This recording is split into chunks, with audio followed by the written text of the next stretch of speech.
আসসালামু আলাইকুম প্রিয় দর্শক বন্ধুরা, ফিরে এসেছি আরও একটি সম্পূর্ণ নতুন ইসলামিক শিক্ষণীয় গল্প নিয়ে। আর আমাদের আজকের গল্পের নাম মৃত্যুর ফাঁদ। তো বন্ধুরা চলুন গল্পটি তবে শুরু করা যাক।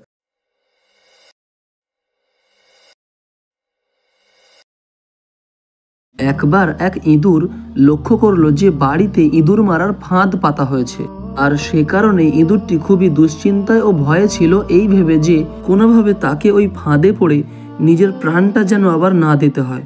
ইঁদুরটি বুদ্ধি বার করার চেষ্টা করছিল যে কিভাবে এই ফাঁদকে অকেজো করা যায়। তো অনেক চিন্তার পর ইঁদুরটি বাড়িতে থাকা মুরগির কাছে সাহায্য চাইল। মুরগিটি তখন সব ঘটনা শুনে ইঁদুরটিকে বলল, এই ফাঁদটি আমার কোনো ক্ষতি করতে পারবে না, অতএব আমি এখানে তোমাকে কোনো সাহায্য করতে পারবো না। ইঁদুরটি এই কথা শুনে মনে খুব দুঃখ পেল এবং সে বাড়িতে থাকা ছাগলের কাছে গিয়ে সাহায্য চাইল। ছাগলও সব কথা শুনে বলল, ওই ফাঁদ বড়দের জন্য নয়, সুতরাং ওটা নিয়ে আমার মাথা ব্যথা করার কোনো দরকার নেই। যাও যাও, আমাকে বিরক্ত করো না তো, তোমার নিজের সমস্যা তুমি মেটাও। ইঁদুরটি ছাগলের কথায় খুবই দুঃখিত ও হতাশ হয়ে পড়ল। এবার সবশেষে ইঁদুরটি অনেক আশা নিয়ে বাড়িতে থাকা গরুর কাছে গিয়ে সাহায্য চাইল।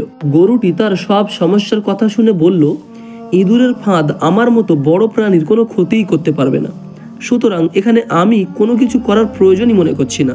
ইঁদুরটি শেষ পর্যন্ত অত্যন্ত নিরাশ হয়ে তার ঘরে ফিরে এলো। দিন ফুরিয়ে রাত হলো। রাতের বেলা হঠাৎ ফাঁদ পড়ার শব্দ শুনে বাড়ির কর্তার ঘুম ভেঙে গেল। তিনি বুঝতে পারলেন যে ফাঁদে কিছু একটা ধরা পড়েছে। সেটা দেখতে অন্ধকারে ফাঁদের কাছাকাছি যেতেই উনি পায়ে কামড় খেলেন। আসলে ফাঁদে ইঁদুরের বদলে ধরা পড়েছে সাপ। চিকিৎসার জন্য তাড়াতাড়ি ডাক্তার ডাকা হলো। চিকিৎসাও শুরু হয়ে গেল, কিন্তু অবস্থা তার মোটেই ভালো না। হালকা খাবার হিসেবে ডাক্তার তাকে মুরগির স্যুপ খেতে বললেন। স্যুপের জন্য কর্তা বাড়ির মুরগিটিকে জবেহ করে দিলেন, তবে তাতেও তার সমস্যা পুরোপুরি মিটল না। অবস্থা আস্তে আস্তে খারাপ হতে লাগলো। দূর দূরান্ত থেকে আরও অনেক আত্মীয় স্বজন তাকে দেখতে আসতে লাগলো। বাধ্য হয়ে কর্তা তখন তার বাড়ির ছাগলটিকে জবেহ করলেন তাদের আপ্যায়ন করার জন্য।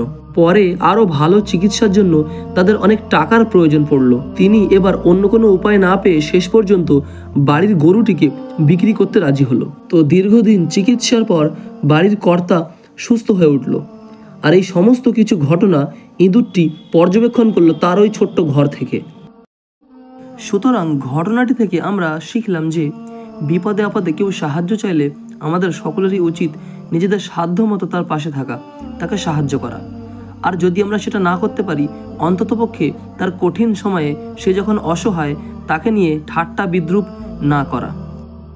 তো প্রিয় দর্শক, আজকের গল্পটি আপনাদের যদি ভালো লেগে থাকে প্লিজ একটি লাইক করে দেবেন আর সকলের মাঝে বেশি করে শেয়ার করে দেবেন, এবং আপনার মূল্যবান মতামত কমেন্টে জানাতে ভুলবেন না। আর এই রকমই সব নতুন নতুন তথ্যমূলক ইসলামিক ভিডিও পেতে আমাদের channel rules and regulations of Islam এখনই সাবস্ক্রাইব করে রাখুন।